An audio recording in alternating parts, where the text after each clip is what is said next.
Antes de discutirmos a profecia e dizermos se tem a ver ou não tem, vamos falar o que está acontecendo na Síria? Eu acho que é, em primeiro lugar, falar o que está acontecendo na Síria. Coloque, por favor, a primeira imagem aí, queridos da produção, para a gente discutir. Olha lá, o que a gente tem na Síria hoje é um território dividido. O que está colorido ali é a Síria, nós temos abaixo a Jordânia, ao lado esquerdo, da gente olhando aqui, o Líbano, né? Nós temos Israel, está vendo? Israel um pouquinho mais embaixo à esquerda, o Iraque à direita, ali em cima a Turquia. E o território sírio que está colorido, todo dividido. Em roxo estão os rebeldes, em laranjado, ações dos Estados Islâmicos, curdos ao norte, perto da Turquia, forças armadas do governo sírio em verde. Querido Hermes, querida Silvia, como é que um país sobrevive tão dividido assim, né? Como é que será que começou esse negócio? Por que a Síria está tanta guerra? Vocês têm informações para nos dar? A Síria está numa situação bem complicada mesmo, desde aquela Primavera Árabe que foi noticiada para... Na verdade, a mídia, ela romantizou um pouco aquela Primavera Árabe, os povos em busca de democracia. E teve isso, a Primavera Árabe, eu lembro que atingiu o norte da África, não foi? Isso, foi o norte da África. Ali, foi um movimento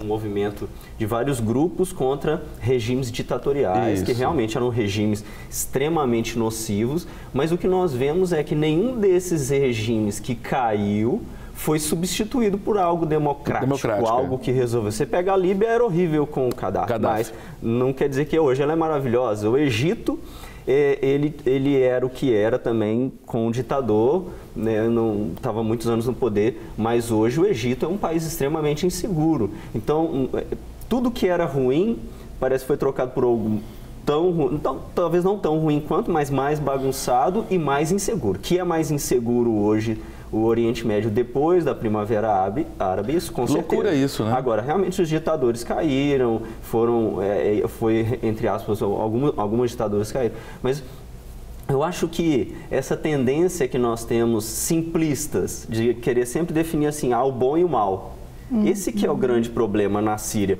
O Bashar é o mal e os rebeldes são bons. Até mesmo que nós ainda temos uma tendência que vem desde a época nossa dos filmes do Rambo ali, que assim, o que os Estados Unidos suportam é o bom. É interessante. É o que vem da Rússia, se a Rússia está dando suporte, é o mal. Inclusive, eu peço à produção, eu acho que a próxima imagem é exatamente tropas russas, olha lá, tá vendo? O que está bandeirinha verde, branca, azul e vermelha, o apoio russo. E lá no norte, está vendo? Onde está escrito Kurds, em marrom, tem bandeirinha dos Estados Unidos, são tropas americanas. Então, na Síria hoje, você tem apoio russo para o governo Bashar al-Assad e apoio norte-americano para pelo menos alguns grupos curdos, alguns grupos que não são favoráveis a Bashar al-Assad.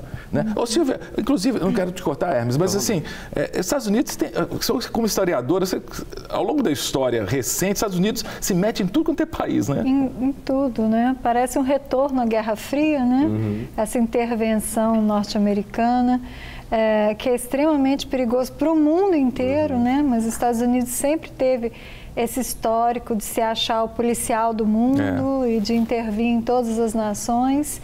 E esse mapa aí mostra para a gente que nós estamos correndo um risco de retornar à Guerra Fria, né? A Rússia agora, na época era a extinta União Soviética, né? Mas a Rússia, né, de um lado e os Estados Unidos do outro, isso é uma destruição local, mas isso também é uma ameaça para o mundo. Sim, né? Nós estamos vivendo um momento extremamente delicado e como o Hermes falou, né, esse barril de pólvora que é ali o Oriente Médio, caem alguns ditadores, mas levantam-se outros. E uma coisa assim terrível que a gente vê no histórico desses povos é que esse extremismo, né, ele não passa, né? Parece todo governo que se levanta ali é radical e a população civil, né? A população civil está sendo destruída. E parece que lá na Síria, o começo desse movimento foi em 2011, não estou enganado. 2011. Foi?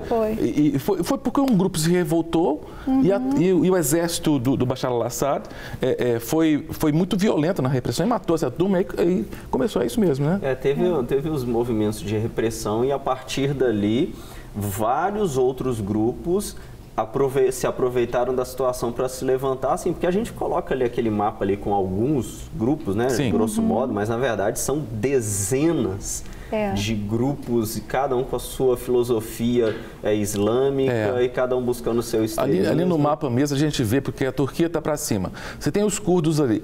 E é interessante que à direita está o Iraque. Se você pensar, o Bashar al-Assad, ele é xiita, de uma parte xiita. Mas o país, a maioria é sunita. E os rebeldes são de maioria sunita. Aí você pensa, a gente está falando, né, de dois grandes ramos do islamismo, não é isso, gente? Isso. Né? Sunitas e xiitas. Então, assim, isso está espalhado ali. Os dois radicais, né? Exatamente. Radicais. São extremamente radicais. E aí os apoios vêm. E pior, que aí entrou também numa época, esse começo desse conflito, que o Estado Islâmico estava crescendo. O ISIS, né, que em inglês o pessoal chama de ISIS, e o Estado Islâmico estava crescendo. Graças a Deus, assim, como é que eu vou falar, graças a Deus, tem tanta gente morrendo na Síria hoje. Mas podia estar morrendo muito mais, porque houve uma recuperação em cima do Estado Islâmico. O Estado Islâmico começou a perder território que ele tinha conquistado dentro da Síria, né? Mas infelizmente, embora o Estado Islâmico tenha perdido terreno, como é que eu posso dizer? O conflito continua, né? Continua principalmente porque você não tem, assim, uma referência de que se o Bashar cair, quem assume?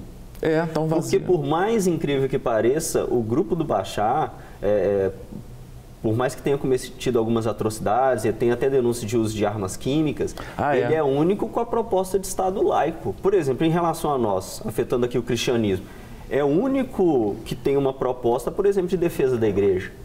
É o grupo do Bashar. Interessante. Então, se o Bashar cair, primeiro pode dar o pé na estrada da igreja, porque qualquer um desses pode ter um extremismo islâmico ali, né? Que assumir, eles vão limitar e vão perseguir a igreja. Isso daí você pode ter certeza. Eu acho que os Estados Unidos, inclusive, está preocupado com isso, porque lembra na época do Irã, que tinha o Reza Pahlavi, na década de 70, e aí houve a Revolução Islâmica, e os xiitas assumiram o poder.